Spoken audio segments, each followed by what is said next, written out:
Hi and welcome to Himiza Africa. Here we tell stories of Africans doing amazing things around the world. My name is Masi Kambura and welcome to my channel.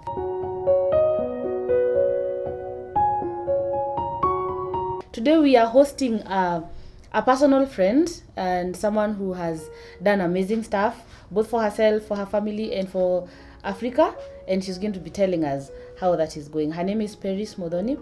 Peris, welcome to my channel. How are you? Thank you. I'm good. Thank you. Thank you for having me. It's wonderful to have you here.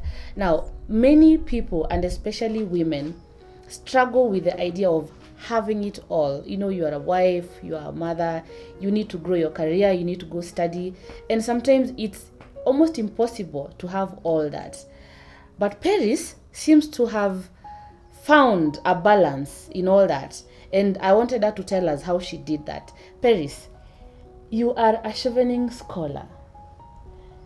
That is a dream that many people just basically dream about. Can you tell us, how did you get into Chevening?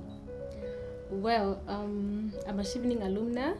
I was in the 2019-2020 cohort. And Masi, to be honest, it was a dream come true. It is amazing. It's an amazing opportunity. The Chevening scholarship is, I would say, the most prestigious scholarship you can come across. And I feel blessed to have had this opportunity. And, well, how did I get it? Well, I decided I'm going to do my master's in the UK. And, well, I decided I'm not going to pay for it. Somebody else is going to pay. So I went about looking for funding opportunities, and I came across Chevening, and I was blown away. And, well, I went after it. So how did I get this scholarship? Well, I didn't know anyone. Information about this scholarship is actually available online on the Chevening website. And the Alumni Association, the Kenya Alumni Association, is actually a very strong association. It gives information, has mentorship sessions every year before the applications close. Unfortunately for this year, they've already closed. How did I get this scholarship? I didn't know anyone. I just applied and got it just like that. Well, not just like that. I put in a lot of hard work. What goes into this application is a whole year's work. And you don't need to know anyone. It is it's awarded on merit. There's a criteria you have to meet, and once you put in a strong application, and you get longlisted, shortlisted, you go through the whole process. Well, if you're merited, then you get it. But what they do is they target people with leadership potential, and if you feel that you qualify, please just go for it. Take your chances. People apply once, twice, 3 times, even 4 times before they get it. But once you get it, it is totally worth it. You don't need to know anyone, just apply. Awesome. That's amazing. I think there are many people who would want to make that application, but they're so scared. You know, it's so prestigious and they're thinking, I can't get this. So like Perry says, you don't need to know anyone, just do it. Perry, when you left a toddler and a preteen, how long were you away, and what gave you the confidence to decide, I'm going? There's a baby at home, there's a preteen at home, but I'm going to go. So tell us about that. Oh my God, Masi, it wasn't easy. It was, I think, the hardest thing I have ever had to do. However exciting it was really, really hard for me to make that decision to go. And, well, my son, the young one, had just turned 3 when I left that August. And my other elder son was, well, in his early teens. And I felt like I was failing them at first. Of course, there's excitement of, you know, when I got that email that I got the scholarship. You're happy, you're excited, you're seeing your dreams coming true. But, well, when you think about it, exactly what it means, that you're going to be away from your family for more than 1 year. You know, the reality of it weighs in, and I almost didn't go. Wow. There were those moments I felt like this is not the right thing to do. But, well, you see, I went. So, obviously, There's a reason why I went. Yeah. And I think this is where having a support system, a strong support system comes in. Okay. Because in those moments of doubt, you have people who are, cheering you on and telling you, Peris, it's going to be fine.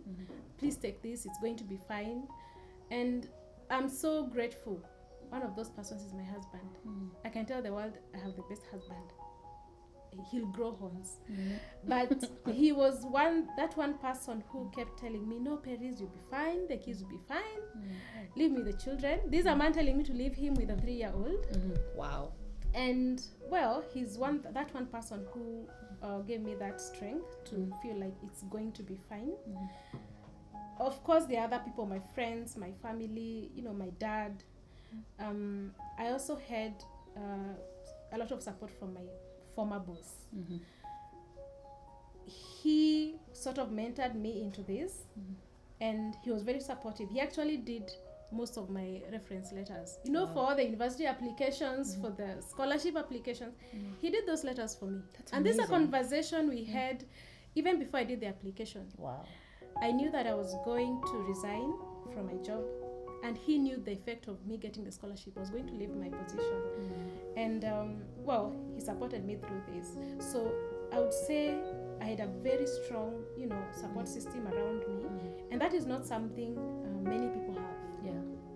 So you'll find people, and in this instance, also in my case, there were people who were even whispering to my husband, these are Stella kids. Yeah, I wanted to ask you, what did the people around your husband, what did they say? Because sometimes there was a Stella. So what happened? Was everybody like, yeah, let her go, or what happened? Well, if he's to be honest, he will tell you that he also had his fears. Nothing is certain. And this woman is leaving, going to another country, going to the UK for an extended period of time. And you just never know. Yeah. Of course, the fears are there. But I would say we overcame those fears. Okay. And I found myself blessed with a lot of support. And that is how I got the strength to live. And I would like to ask in the same breath, how long were you gone? Was it 2 years? That was close to 2 years because I left in August of 2019 and I came back at the end of March 2021. Yeah, and also COVID found you there and did its thing. Oh yes. Yeah, so that's also something. So for someone who feels, I would want to consider that. Is there a period you'd feel or you felt, I want to go because it's a 1-year course? Or is there a period of time you'd feel you can't leave your family for that long? Do you think there's a limit to how long someone can leave their family to do something like that? Well, I like approaching things, you deal with the circumstances. Everybody's circumstances are different.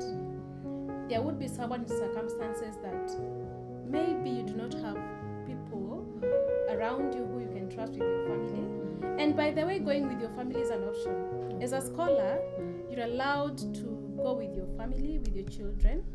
And of course, there are financial considerations. Okay. You can. But in my case, I didn't think it was viable because I didn't want to pull my son out of school. Okay. I felt I was also going to interrupt my husband's life too much. So it was easier for everybody and better for everybody for me to go alone. Okay. And of course, I was going to come back to them. But there are people who probably wouldn't have that, and they would feel like going with your kids would be an easier option. But everybody's circumstances are different. Okay. And on time limit, it's a long time. Even 1 day, even 1 week, Mercy. Being away from your children, being away from your family is sometimes you feel isn't comfortable. Sometimes you go for work trips, 1-2 weeks, and I'll tell you, people feel it's too long. Now look at 1 year, 1.5 years, maybe could spread to 2 years, because after COVID things became so uncertain. And you are not really sure how long you're going to be out there, and with the travel restrictions that came, I would say everybody's case is different. There are people who felt like me going away for 1 year was too much. But I would say from my own experience, if you find a way to keep being there for. There's technology these days. Yeah. You're able to be present. I'm telling you, I played hide and seek with my son. How in did you the deal UK. with mom guilt? Wow, the mommy guilt never leaves. Okay. It never leaves, and sometimes I felt like, well, even before I left, and it wasn't just me, it was also with other scholars I spoke to who are mothers, who are struggling with, being away mothers. The guilt is there. Because you see, like I left my son at 3 years, and these formative years, you really need to be there. And I feel like I was missing so much. And sometimes my son was distressed. And in the first few weeks, for a while, I think he was dealing with anger and other issues. He didn't want to talk to me. Wow. I would call, and I would see him turning away. Oh my goodness. Turning the other side. So you feel like crying. You start asking, do you go back home? This boy completely refused to speak to me. And I could see he was hurting. And you feel so guilty because you feel like I'm here, chasing my dreams. And I left a 3-year-old who needs his mom. Of course, he's in safe hands with his father. But it never leaves. And sometimes it's something you have to live with and get over. And make make things good when you come back. Yeah. But it's just part of life. And no mother feels like they are perfect, but we are not perfect beings. Yeah. We do the best we can. That's And you amazing. believe that at the end of it, you're doing it for the good of the whole family, not just for yourself. It's not a selfish. It is not a selfish decision to go and get further studies. It's not a selfish decision. It's something you do for yourself and your family, and for the improvement of even the whole society. Okay. So you just have to find that reason, to convince yourself that you're not a bad woman. I know I'm not a bad woman. I'm not a bad you're not. mother. Yeah. Yeah, so, well, the guilt never left, but Yeah. I deal with it. Oh, that's amazing. Thank you for opening your heart and your life to us like that.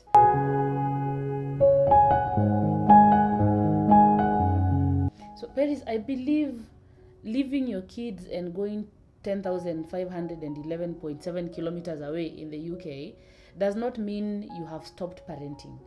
How did you parent from a distance, and how did you help your husband in the parenting journey despite being away? Well, there's technology. I'm sure if it was many years back, it would have been very difficult. But imagine we did video calls. We would speak several times a day. Okay.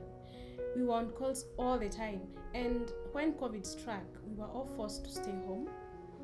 Of course, the regulations in the UK were very strict. Only essential movement. You couldn't even leave your house to go to your neighbor's house. Wow. So we wouldn't go to class, so everything went online. And I took those moments when I was at home to just be with my son and my family. And we played games, and we cooked meals. We tried on clothes. He showed me the things he's working on. That's amazing. And that constant engagement sort of gave us that feeling that, like I never left. I actually felt like of course I miss them. You miss the hugs, but it's like I never left. We took advantage of technology. Okay. And I was a very present parent. Do you know what? He would, I would actually put him to bed. Oh, really?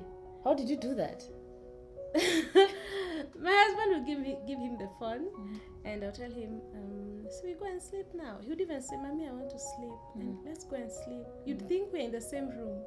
And he goes, places the phone, and I on a pillow, the way, and the boy, the way kids turn around and want to hug you and say, Mommy, and I would answer, and I would watch him fall asleep, and that is how I used to put him to bed. So I felt like I was still a very present parent. And I think regardless of circumstances, you can always find a way to parent, even if there's distance. Okay. I think these days it is possible to do things from a distance. We're working from home, aren't we? Yeah. So I know it is important to be there physically, but if you have to be away for a period of time, you still can be a parent. Okay. Vizuri sana. That's wonderful. I even used to discuss what they're going to eat, and I would decide what is going to be cooked. what is going to be bought, how much of it, and it was like I was managing the house from afar. I still felt very present. That's amazing. And I'm imagining somebody who probably has a chance for something like that. Maybe you have a scholarship, or there's an opening somewhere and you're feeling, I can't do this, I can't go. What am I going to do about this? What am I going to do about this? What advice would you give them for somebody like that? Well, I know, especially for us women, you refuse when opportunities come knocking. There are those voices that tell you not to take it.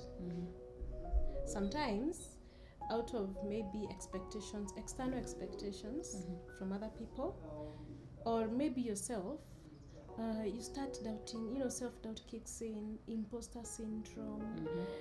You start feeling, oh, my role as a mother, as a wife. And I think we should get out of that mentality where women refuse to take up opportunities. It could be a promotion that probably takes you out of your hometown. It could be a new job. It could be a study opportunity. It could be anything. You have a very short life. And this short life is not supposed to be spent in one little box or in one role. You can do 1,000 things. And I think men are in a position to sometimes even make a decision without thinking about it. They just say, oh, it's here. They grab it. But for us women, the story is often very different. And there are such expectations. Like even in my case, there were voices of, to my husband. Why would you let her go? Who is going to look after the kids? You see, we've evolved in such a way that even men take up roles that were traditionally women, labeled. I call them labeled because who said they are women roles?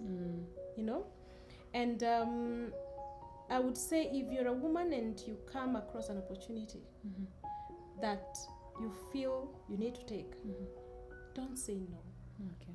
Grab it, then figure out how to work the logistics. Wow. And most importantly, you need to identify your cheerleaders. Okay. There'll be a lot of voices, others saying yes, no, maybe, what. Identify those people who identify with you, who know your problems, who know your issues, who know your situation, and who support you. You need to know who is on your team. Not everybody's on your team.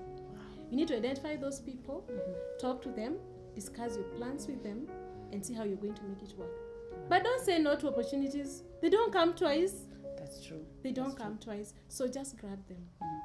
So grab the opportunities and identify your cheerleaders, because not everybody is going to be cheering for you. Now, Peris, you're back. What are you doing now? Was it worth it? Are you feeling, why did I leave? I should have just stayed here and sold mangoes. So was it worth it, and what are you doing now? Oh my God, it was so much worth it. You remember, it was difficult at first because I even had to resign from my job. And you know that when you're coming back, the uncertainty of it all, you don't know what is going to happen. But having come back and having settled back, I would say it's all worth it. Amazing. One, on the family front, my kids are still here. They haven't forgotten I was their mother. My husband is still here. He's still healthy. So my family is still as I left it. And we're as close as we used to be. And nothing has changed. Great. So on that front, nothing suffered. Of course, we all had to make sacrifices. We all had to adjust here and there. But imagine I'm back and everything is as I left it, and life is moving. Amazing. So I don't feel like I should have left that opportunity to go like that. Okay. And professional-wise, I have grown. And being a Chevening alumna comes with its own perks. Okay. You could even sit at the university, they treat you different by the way. Being a Chevening scholar is amazing. So having come back, I'm a lawyer. Of course, before I left, I was practicing. And I'm still practicing, but I'm doing many more things now. I have more skills. Amazing. I have added to the knowledge I had. So I studied an MA in terrorism, international crime, and global security. So besides being a legal practitioner, I'm also a consultant on issues of international organized crime. Well, drug trafficking, human trafficking, illegal wildlife trade would come under this.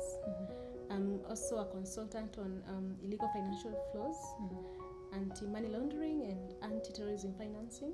I actually did my dissertation on anti-terrorism financing. Oh, wow. So my professional, expertise has grown in that respect. I also co-founded an organization with my husband. It's called New Africa Pamoja Foundation. What we do in this organization is we mentor the youth. We want to change the lives of youth in Africa through music, film, art, generally the arts. Okay. And what I do is I head a program called Leadership and Governance, because good governance is part of our future, and we want to involve the youth in governance issues. So, well, our website is up and running. So if I start talking about New Africa now, it is something I'm passionate about, and I'll take all the time here, and I'll probably take us in another direction. I also engage in mentorship sessions with New Africa and also with the Chevening Alumnus Association. So, well, I'm wearing many hats. I'm still a mother, I'm still a wife, I'm still a sister and a daughter.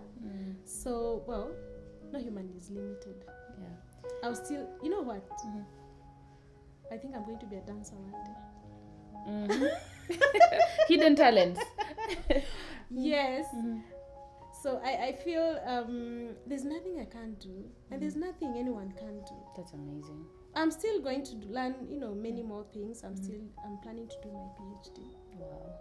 And I think that experience showed me that we have limitless potential. Okay. I believe that there's nothing that you can't do. That's great. I feel so powerful. That's amazing. Yeah.